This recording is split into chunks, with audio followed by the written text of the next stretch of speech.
And developing right now, a major shakeup at Atlanta City Hall. The mayor wants the resignations of the city's top officials on her desk today.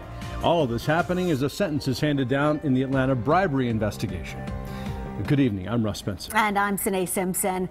The sentencing of Sean Barnes is where we begin tonight. Barnes faces 32 months behind bars for throwing a block through the window of a key witness's home. A senior I-Team reporter, Dale Russell, has followed this case for more than a year and has the latest now.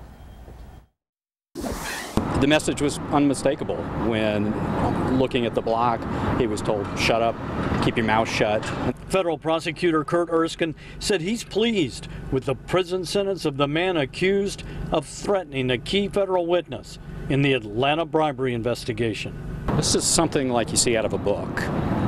Cinder blocks going through windows, rats on front doorsteps of federal witnesses.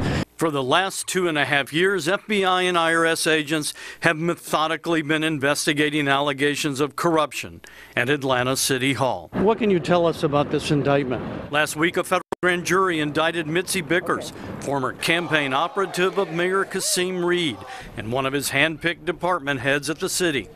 She pled not guilty to accepting more than $2 million in bribes. Her lawyer, Kevin Ross. Is Reverend Bickers going to fight this?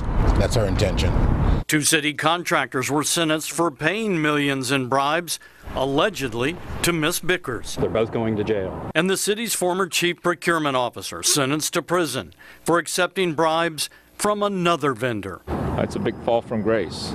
In federal court, Sean Barnes listened quietly as Judge Steve Jones sentenced him to 32 months in prison, giving him credit for the time he's already spent behind bars in this case. I mean, in my mind, he's the low man on the totem pole here. Barnes' attorney, Bill Morrison, says his client never accepted bribes, never paid bribes, and cooperated with the FBI, quote, from the get-go. Mr. Erskine said this was mob-like behavior on your client's part. I would disagree with that assessment of it. I mean, this was just a guy who just panicked and probably watched too many movies. Now in court, a subdued Sean Barnes talked to Judge Steve Jones. He told him that he takes full responsibility for his actions, and he apologized to the E.R. Mitchell family for what he called at one point a blood rage, and said he doesn't even understand himself why his bizarre and selfish behavior took over him.